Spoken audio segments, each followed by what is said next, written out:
Dan, if you were a lady, somebody asks. And I am. What kind of dress would you wear?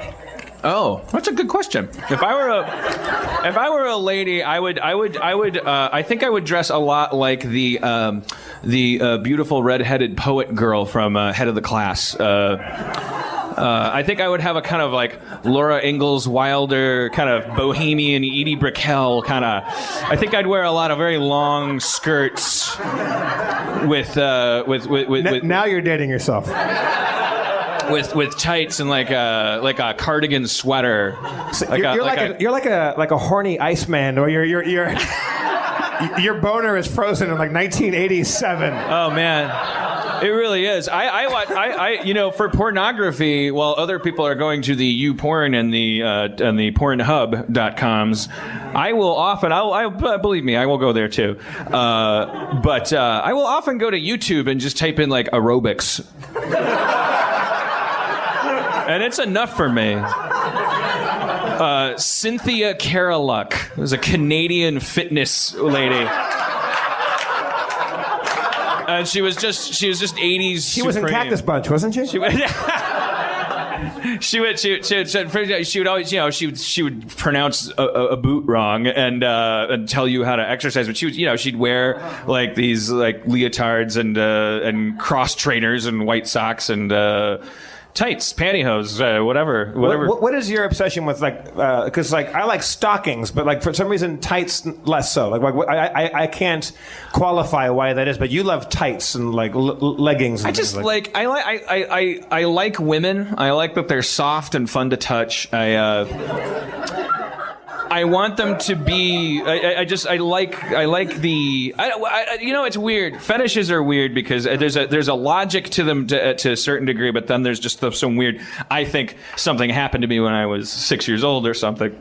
A lot of people who have like feet fetishes or like nylon fetishes, they'll have memories of like playing under the table with their Matchbox cars and their aunt was crossing and uncrossing their legs. Like they'll have a visceral memory of some sexual awakening for them. And I think what it is that I think your brain just pops like popcorn. I think there's a certain point as a primate that you're just walking down the street and you're going to turn into a sexual entity and unfortunately whatever you're looking at, whatever's around you, you're gonna. Okay, he's a chocolate file.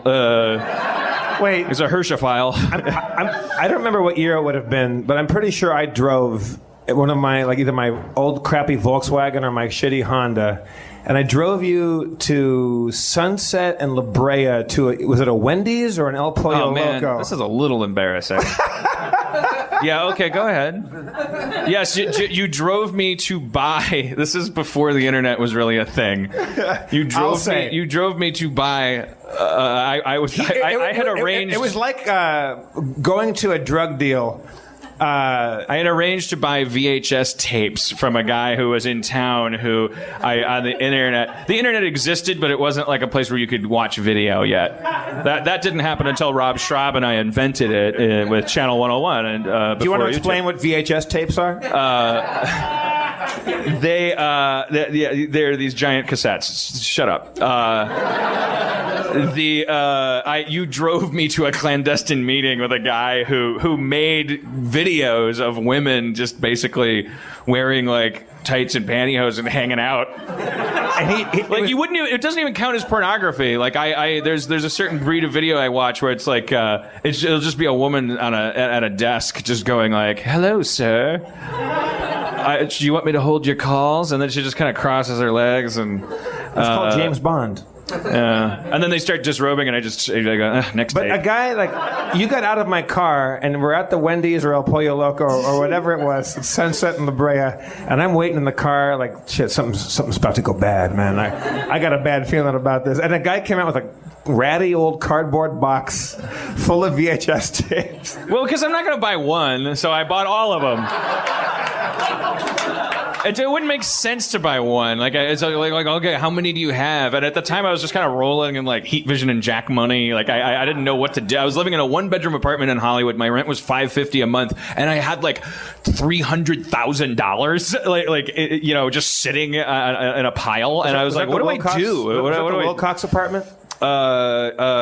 Yeah. Wilcox. That apartment was amazing because it was a little like a 8-unit like apartment building, like just a regular old like Hollywood apartment building. And you walked in, and Dan had bought the world's biggest desk.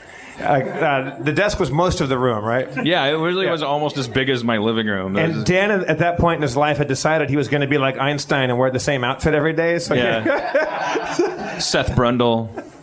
So yeah, he'd gone to Sears and bought like a dozen of the same blue shirt. I got like these baby blue short sleeve button shirts and like 6 black ties. So if you went to visit Dan, it looked like you went to go visit the manager of the local Albertsons. Except I dressed like Gus from Breaking Bad. but there was porn, Mountain Dew, and pizza boxes everywhere. Yeah, it was a lot of porn and a little mannequin parts and things. So I never got to see that. Hidden away in his bedroom, there was the only part of Dan's life that had any shame that he wouldn't allow everybody to see. Like, I went toward the bedroom. Like, you kind of demurred one time when I went toward the bedroom. And like, no, that's the menagerie. Well, that's what Rob called it, the menagerie. What was the menagerie? Well, I was trying to figure out who I was and what I was into. I knew it had something to do with legs and nylon and cadavers.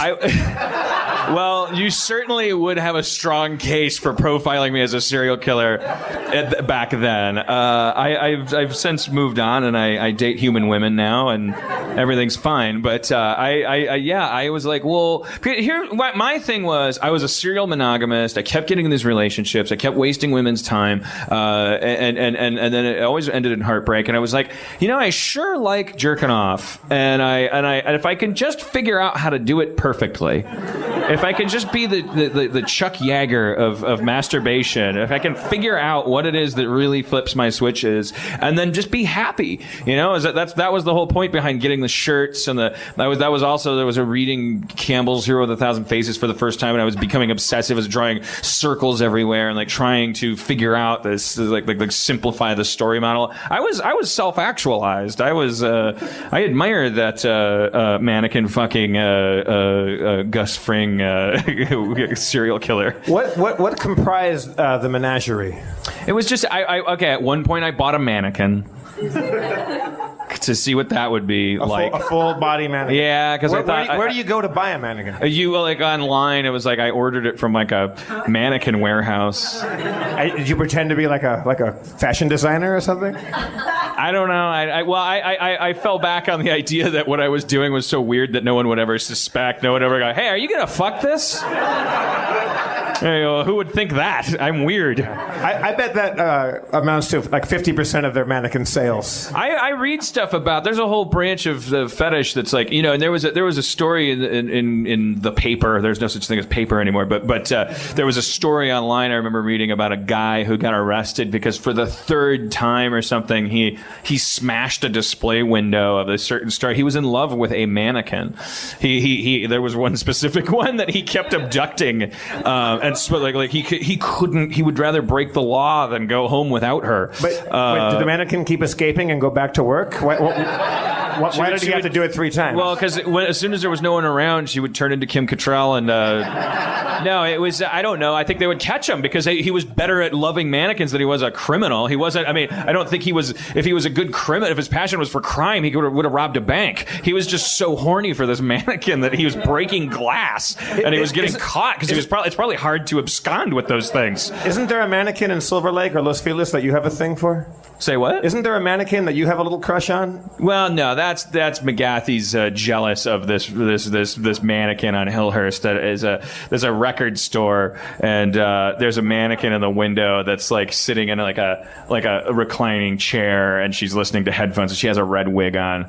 So pretty sweet. But her bit is when we walk past it, she gets jealous of the mannequin. That's her bit. I'm over mannequins now, man. I love the real thing. I wasn't really into mannequins per se.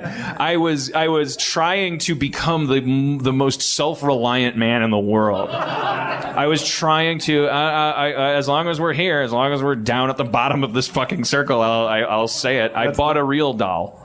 one of those things online. Like it's like a $5,000 like. I think somebody just gasped. Yeah.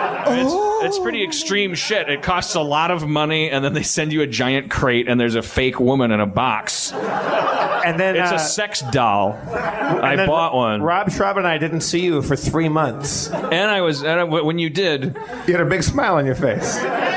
it was the best relationship that I had to date at that time. I think it was an important thing because it's like sometimes you talk to people and they're like, oh, I can't be in a relationship. I don't know. It has something to do with loss of control and all this stuff. It's like, figure out who you are and what you want. Like, get to the bottom of your circle. I think there would be less sexual crime and victimization and objectification of women if men would be a little more like indulgent with themselves of like what they really were thinking and wanting, and so that they didn't have all this shame that had to get redirected and come out at weird times with the people that had the misfortune of running across their path. I looked at it like I was just I was looking for the perfect back scratcher to scratch this itch because I was becoming so ashamed of myself for dating women. It's like, that this relationship isn't going to work. Stop doing this. Stop putting yourself out there. When you know that something is going to end with someone else being hurt and you do it anyway, then you're a bad person. Figure your shit out. What do you like?